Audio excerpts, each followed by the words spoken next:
everybody, Bill 1911 here. Today we're going to take a look at a 6-inch Ruger Security 6. I wouldn't say it's rare, but it's nowhere near as common as the 4-inch variety that has a shorter barrel.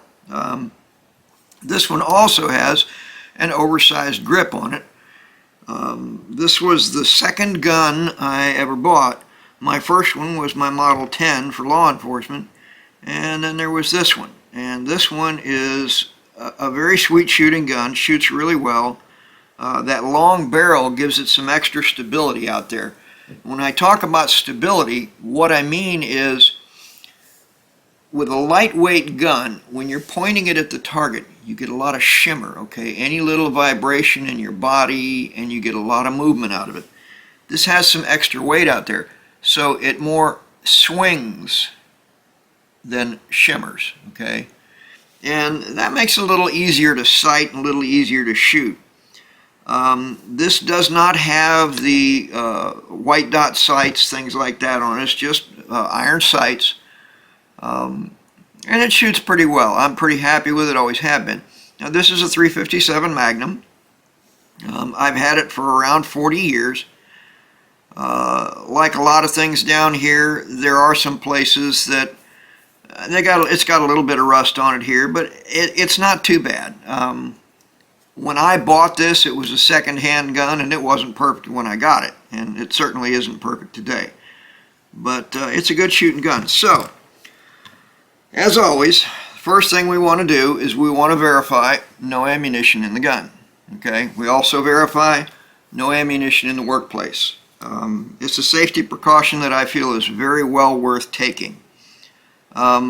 This thing has been sitting in the safe for quite some time, and the oil has stiffened with age, which is not at all uncommon. It's not a terrible problem, but just another drop of oil in here and everything's going to loosen right back up again.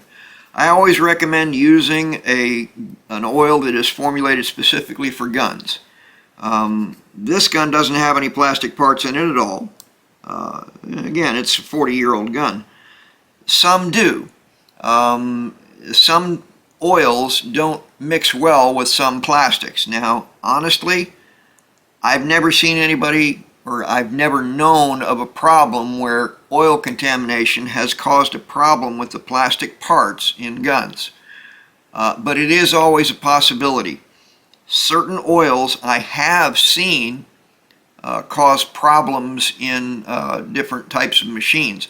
I've seen plastic bushings get oil on them and swell up and lock shafts solid inside certain machines.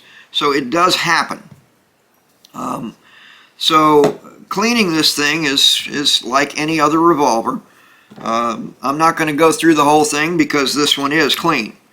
So we're going to put a patch on our cleaning jag. Okay, now there is another way to do this. I like the jag. I think the jag does a fine job.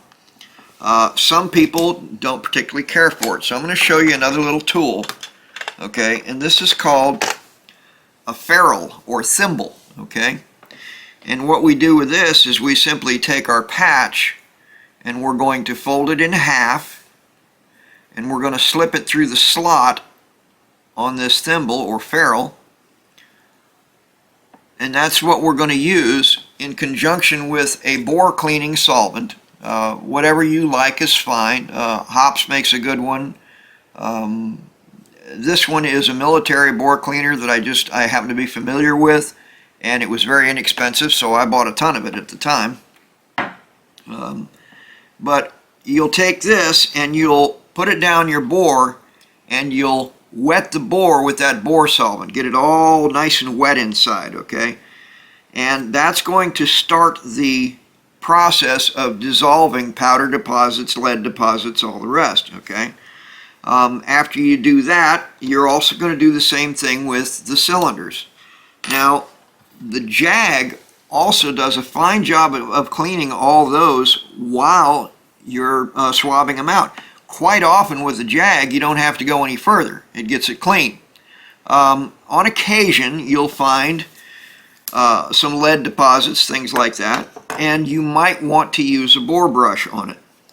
I rarely do because I rarely have the need for it.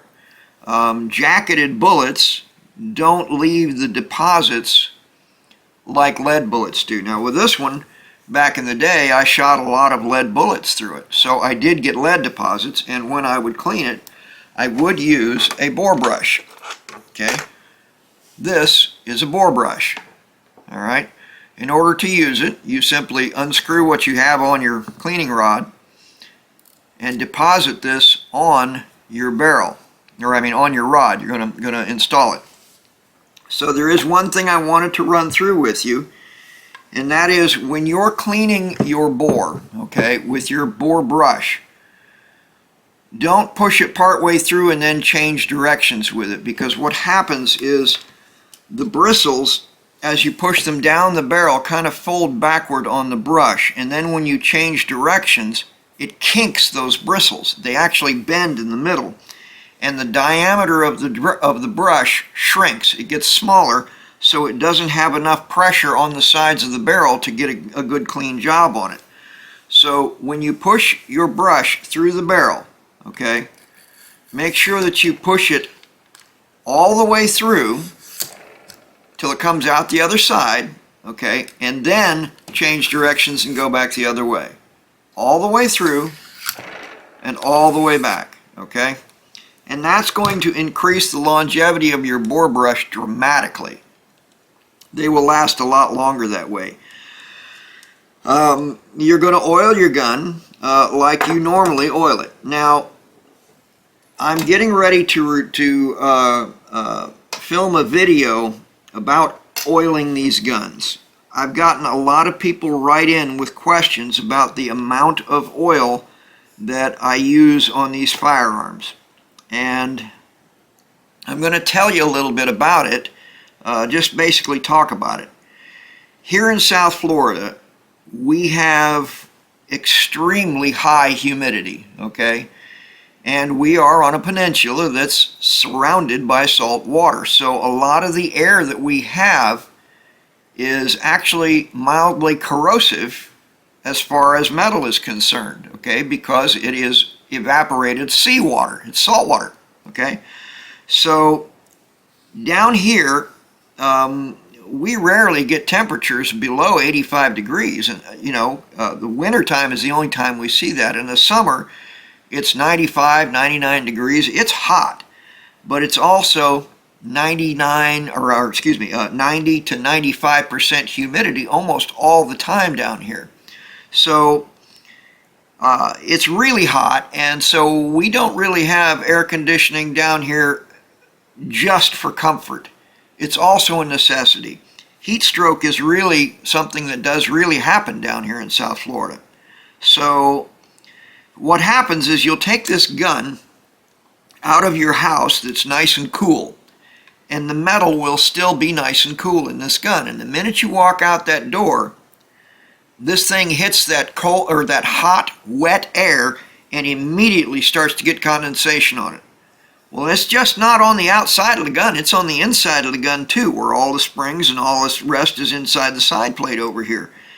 And that can cause a real problem. I've had guns come into the shop where return springs are literally completely decomposed and rusted into the side of the frame of the gun, where you've got to get in there with a Dremel tool sometimes and clear it out to install the new spring. So if you're in the interior of the country, you don't have the same problem with humidity we have here. What you'll have more problems with is oil fouling due to dust contamination down inside the gun. Now, I do oil my guns heavily compared to the rest of the country, okay? But that is because of that condensation problem that we have down here. If the springs are coated with oil, they're a lot less likely to get rusted the way it does sometimes with these things when people don't oil them enough. So the amount of oil that you use, in my opinion, needs to be relevant to the area of the country that you're in. Okay, in this area of the country, we've got tremendous amounts of humidity, so we need to oil them a little more heavily than other places do. And that's my opinion. Other people have different opinions. It's up to you. But one of the things that I always recommend on these things, especially in this humid environment down here, is wherever you have a release, okay, where the cylinder releases, this button here, make sure that you put a drop of oil on there, because if it freezes solid, you've got a real problem with this gun. Okay, so go ahead and put a drop of oil in there. It's not going to kill it. Now, one thing about dust contamination, okay, I don't think it's as big a problem as humidity, as water contamination or condensation, okay? I don't think it's anywhere near as big a problem down here. In other places, it really is. So it's not a dumb concern to say, hey, I'm worried about you're putting too much oil in that because of dust contamination. That is actually a legitimate question.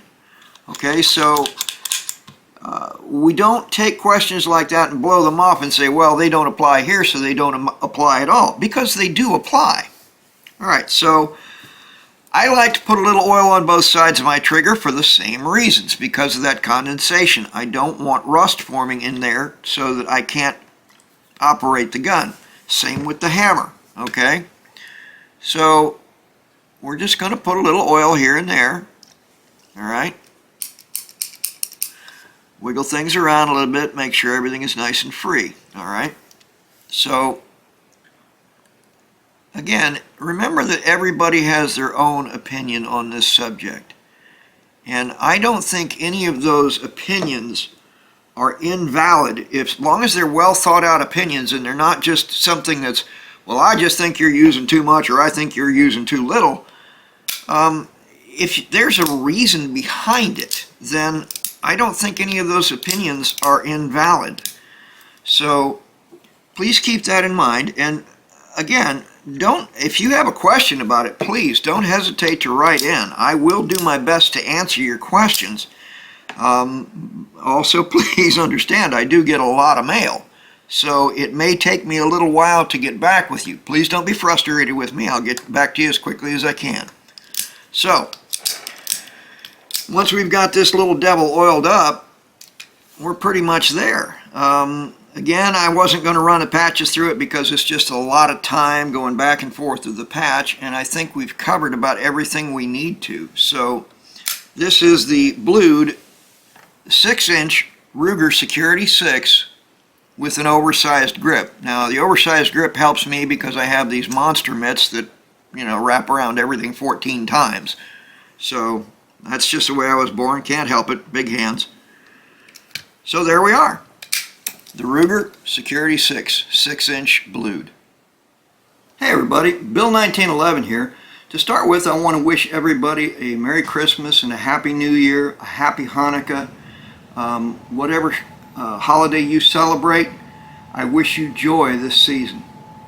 And I just saw something the other day my wife brought home, and I thought I'd just bring this up. Maybe, you know, I don't know. I've been seeing these things everywhere. Everybody says it kind of looks like me. I just don't get it. I don't wear a hat like that. Hey everybody, Bill 1911 here.